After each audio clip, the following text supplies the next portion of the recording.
Hi everyone, it's me Shreya.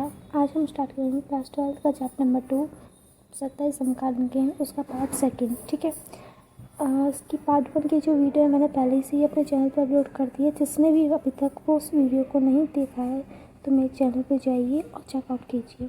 Okay, मैं channel link description में डाल दूँगी। ओके, तो स्टार्ट करते हैं वीडियो। हमने लास्ट वीडियो में पढ़ा था कि यूरोपीय संघ क्या होता है, उसके बारे में हमने जाना था। देश और संगठन हमने देखे थे, है ना। तो उसमें जो संगठन है हमारे कौन कौन से थे, यूरोपीय संघ और आसियान। हमने यूरोपीय संघ जो संगठन है वो पढ़ चुके हैं। अब हम संगठन में आसियान पढ़ेंगे इस वीडियो में, और जो देश है वो पढ़ेंगे इस वीडियो में, और फिर हमारा चैप्टर कंप्लीट हो जाएगा। ठीक है। आसियान दक्षिण पूर्वी एशिया राष्ट्रों का संगठन आसियान है। ठीक है। आसियान क्या है, दक्षिण पूर्वी एशिया राष्ट्रों का संगठन है। आसियान की स्थापना 1967 में 5 देशों को मिलाकर बैंकॉक के घोषणा पत्र पर हस्ताक्षर करके हुई थी। ठीक है। प्रारंभ में इसमें 5 देश थे, लेकिन बाद में 5 देश और मिल गए और ये 10 हो गए। स्टार्टिंग में जब ये संगठन बना था तब कितने देश थे, 5। ठीक है। और उसके बाद थोड़े टाइम बाद 5 देश में और मिल गए तो ये 10 देश हो गए थे। ठीक है। तो ये आसियान। आगे बढ़ते हैं। अब इसमें जो 5 देश थे वो कौन कौन से थे, Indonesia, Malaysia, Philippines, Singapore, Thailand. ये 5 देश थे जब संगठन बना था। बाद में जो जुड़े हैं देश वो हैं ब्रुनेई दारुल-इस्लाम, म्यांमार, वियतनाम, लाओस, कंबोडिया। तो ये कुल मिलाकर 10 देश हैं। इन 10 देश को मिलाकर आसियान बना है। ठीक है। आगे बढ़ते हैं। अब है ये आसियान। देखो आसियान का ये देश फ्लैग है, झंडा है। ठीक है। ये आसियान का झंडा है। ठीक है। ये जो है ये धान की 10 बालियाँ हैं। ठीक है। ये 10 बालियाँ हैं धान की। आसियान के प्रतीक चिन्ह में धान की 10 बालियाँ दक्षिण पूर्व एशिया के 10 देशों को इंगित करती है। यानी कि जो आसियान का जो ये झंडा है इसमें जो 10 बालियाँ हैं ये इसके 10 देश हैं उनको दर्शाती है, उनको दिखा दिया। और आपस में मित्रता, एकता और धागे से बंधे व्रत आसियान की एकता का प्रतीक है। ठीक है। क्या दिखाती है, मित्रता, एकता, ये सब दिखाई देता है। आगे बढ़ते हैं। आसियान के उद्देश्य क्या क्या है, आसियान को संगठन बनाने का क्या क्या उद्देश्य है, किस किस उद्देश्य को बनाया। आर्थिक विकास को तेज करना, सामाजिक सांस्कृतिक विकास को तेज करना, कानून और शासन जैसी जो व्यवस्थाएं उन्हें सुधारना, और संयुक्त राष्ट्र के कायदों पर आधारित क्षेत्रीय शांति और स्थायित्व को बढ़ावा देना। ठीक है। तो ये इसके कुछ उद्देश्य हैं। आगे बढ़ेंगे। अब आसियान शैली क्या होती है। आसियान शैली देखो, अनौपचारिक, टकराव रहित, सहयोगात्मक, मेल मिलाप का नया उदाहरण जो है उसको पेश करके आसियान शैली है। ठीक है। आसियान ने काफ़ी यश कमाया है, इसे आसियान शैली कहा जाता है। आसियान जो है वो अनौपचारिक होता है, टकराव रहित होता है। ठीक है। एक दूसरे का सहयोग करते हैं, मेल मिलाप वगैरह करते हैं, इसी को आसियान शैली कहते हैं। आसियान सबसे तेज़ रफ्तार से विकास करने वाला संगठन है। ठीक है। अगर विश्व में कोई संगठन है जो बहुत तेज़ रफ्तार से विकास कर रहा है तो वो कौन सा है, आसियान है। अभी एक चीज़ ध्यान रखना, आसियान और आसियान शैली अलग अलग है। इन दोनों की स्थापनाएं भी जो हुई थी वो अलग अलग तरीके से हुई थी। ठीक है। वो हम आगे पढ़ेंगे क्या है। अगर आसियान के 3 स्तंभ, आसियान के 3 स्तंभ हैं, कौन से हैं, आसियान सुरक्षा समुदाय, आर्थिक समुदाय और सामाजिक और सांस्कृतिक समुदाय। ये 3 स्तंभ हैं आसियान के। ठीक है। इनके बारे में जानते हैं। सबसे पहले सुरक्षा समुदाय।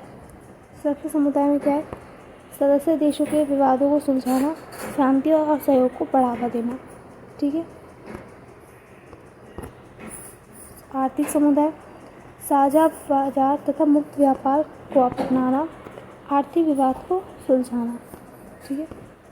आगे बढ़ते हैं। आसियान देशों के सामाजिक एवं सांस्कृतिक विकास को बढ़ावा देना। आसियान के जो देश है उनमें सामाजिक और सांस्कृतिक विकास जो है उनको बढ़ावा देना। ठीक है। नेक्स्ट, आसियान क्षेत्रीय मंच की स्थापना और उद्देश्य। ठीक है। अब देखो मैंने बोला था ना आसियान शादी और ये सब अलग अलग है।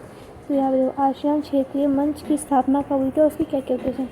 सबसे पहले हम देखेंगे आसियान की स्थापना हुई थी 1967 में आसियान की स्थापना हुई थी।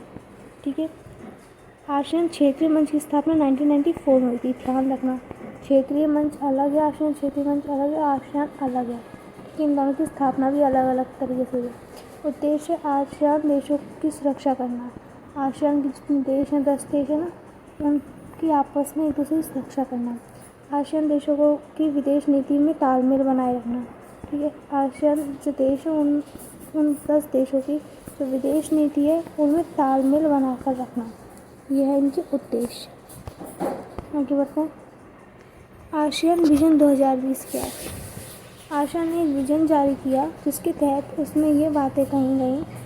आसियान के विजन दस्तावेज 2020 में अंतर्राष्ट्रीय समुदाय में आसियान की बड़ी मूल की भूमिका उठाई। मूल मतलब हर तरफ से भूमिकाएं होंगी, सांस्कृतिक, सामाजिक, राजनीतिक, भौतिक, हर तरफ से इसकी भूमिका रहेगी। इस दस्तावेज में ये बोला गया टकराव की जगह बातचीत को बढ़ावा दिया जाएगा और उसी से बातचीत सही होगी। ठीक है, नीति से ये बात निकली है। इस विजन से ये कहा गया लड़ाई झगड़े की जगह बातचीत से बातें सुलझाई गई। आसियान ने कंबोडिया के टकराव को समाप्त किया। कंबोडिया जो शहर है उसके टकराव को समाप्त किया और पूर्वी तिमोर के संकट को भी संभाला। ठीक है, तो ये इसका कुछ वो है उद्देश्य और काम है जो उसने करा और विजन है जो हमने इसमें पढ़ा। ठीक है, आगे बढ़ते हैं। अब हम पढ़ेंगे, अब हमने अपने संगठन दोनों कंप्लीट कर लिए, यूरोपीय संघ का भी और आसियान का भी।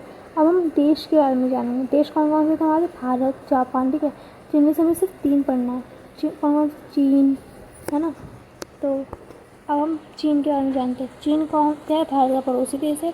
इसका क्षेत्रफल आबादी में बहुत ज़्यादा देश है। चीन एक उभरती हुई आर्थिक शक्ति के रूप में पूरे विश्व में देखा जा रहा है। 1978 के बाद चीन की आर्थिक सफलता को एक महाशक्ति के रूप में इसके उभरने के साथ जोड़कर देखा गया। ठीक है, इस 1978 के बाद चीन की आर्थिक सफलता को एक महाशक्ति के रूप में देखा गया। ऐसा माना जाता है कि इस रफ्तार से चलते हुए 2040 तक ये दुनिया की सबसे बड़ी आर्थिक शक्ति अमेरिका से भी आगे निकल जाएगा। आर्थिक स्तर पर अपने पड़ोसी देश मुल्कों से जुड़ाव के चलते चीन पूर्व एशिया विकास का इंजन जैसा बना हुआ है। ठीक है, आगे पढ़ेंगे। और इस कारण क्षेत्रीय मामलों में उसका प्रभाव बहुत बढ़ गया। इसकी विशाल आबादी, बड़ा भूभाग, संसाधन, क्षेत्रीय अवस्थिति और राजनीतिक प्रभाव इस तेज आर्थिक वृद्धि के साथ मिलकर चीन के प्रभाव को कई गुना बढ़ा देते हैं। ठीक है, 1950 के दशक में चीन कैसा है। चीन की क्रांति 1949 में माओ के नेतृत्व में हुई थी। यहाँ साम्यवाद को अपनाया गया था। चीन के आर्थिक रूप से पिछड़ा हुआ देश था। चीन ने पूंजीवादी देश से रिश्ते तोड़कर साम्यवादी देश को अपनाया। ठीक है, हाँ एक चीज़ याद रखना, ये जो 1950 के दशक है ना, 1950 का दशक, इसका मतलब ये है कि 1950 से लेके मतलब 1949 से लेके 45 से लेके 1950 के बीच का ये टाइम पीरियड होता है। ठीक है, 45 से लेके 50 तक के टाइम पीरियड होता है। ठीक है, अगर चीन के पास अपने संसाधनों के अलावा गुजारा करने के लिए कोई रास्ता नहीं था। चीन जो है वो खेती से पूंजी निकाल कर उद्योगों में लगाता था। चीन के पास विदेशी मुद्रा की कमी पड़ गई थी, इसलिए बाहर से आयात होने वाले सामान को धीरे धीरे चीन ने घरेलू स्तर पर बनाना शुरू कर, जैसे कि अब हम जानते हैं चीन पिन भी अपने आप बात से बनाता है। वो कोई भी चीज़ कहीं से एक्सपोर्ट नहीं करता है, वो हर चीज़ इंपोर्ट करता है। तो उसके यहाँ पे हर चीज़ बनती है। चीन में पिन भी बनती है, सुई भी बनती है और बड़ा से बड़ा मटेरियल भी बनता है, मेज, कुर्सी, बेड, एवरीथिंग। ठीक है,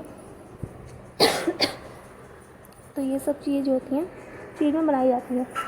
चीन में रोजगार की स्थिति बहुत अच्छी है। अर्थव्यवस्था 5 से 6% की दर से विकास भी कर रही है। लेकिन चीन की जनसंख्या तेज़ी से बढ़ रही है, जिसके कारण चीन को नुकसान उठाना पड़ रहा है। जो जनसंख्या है ना चीन की बहुत ज़्यादा बढ़ी, जिस वजह से चीन को नुकसान उठाना पड़ा, वरना उसकी जो अर्थव्यवस्था है वो ठीक चल रही है। चीन ने जनसंख्या नियंत्रण कानून भी बनाए हैं। अब वो कानून कौन कौन से हैं, वो होता नहीं कि 2 बच्चों कोई करे, 2 ही बच्चे होंगे, उसके बाद तीसरा बच्चा नहीं होगा, ठीक है। तो ये है इसके कानून। अगर चीन की अर्थव्यवस्था का उत्थान, वर्तमान समय में चीन जितना विकसित है यह सब इसकी आर्थिक नीतियों के कारण हुआ। चीन प्रारंभ में व्यापार में शामिल नहीं होता था। 1978 में चीन ने मुक्त द्वार की नीति अपनाई और विश्व व्यापार में शामिल होने लगा। मुक्त द्वार की नीति डेंग शाओपिंग के द्वारा अपनाई गई। इसके बाद चीन के आर्थिक विकास में तेज़ी होने लगी, ठीक है। और अर्थव्यवस्था उसकी कैसे सही हुई, ये है इसके बारे में। फिर है 1973 के बाद में चाउ एन लाई ने 4 देशों में आधुनिकीकरण का प्रस्ताव जारी किया। कौन कौन से? तो छात्र, कृषि, उद्योग, सेना, विज्ञान और प्रौद्योगिकी, ठीक है। ये 4 क्षेत्र हैं जिनमें उसने और वो करे, आधुनिकीकरण करे, मतलब चेंजेस करे, ठीक है। आगे बढ़ते हैं। 1978 में डेंग शाओपिंग ने मुक्त द्वार की नीति अपनाई। उसके बाद चीन ने तेज़ी से विकास करने लगा। चीन ने शॉक थेरेपी को नहीं अपनाया, बल्कि अपनी अर्थव्यवस्था को चरणबद्ध अपनी तरीके से खोला। 1982 में खेती का निजीकरण हो गया। 1998 में उद्योग का निजीकरण हो गया। निजीकरण मतलब प्राइवेट हो गई, ठीक है। चीन WTO में 2001 में शामिल हो गया, ठीक है। तो ये हमने चैप्टर कंप्लीट कर लिया है। If you like this video तो प्लीज़ इस वीडियो को लाइक करना, अपने फ्रेंड्स के साथ शेयर करना और मेरे चैनल को सब्सक्राइब करना। मैं जल्दी ही चैप्टर 3 भी लाऊंगी, तब तक आप सेकंड चैप्टर को, फर्स्ट चैप्टर को अच्छे से कवर कर लीजिए। मिलते हैं नेक्स्ट वीडियो में। Bye bye.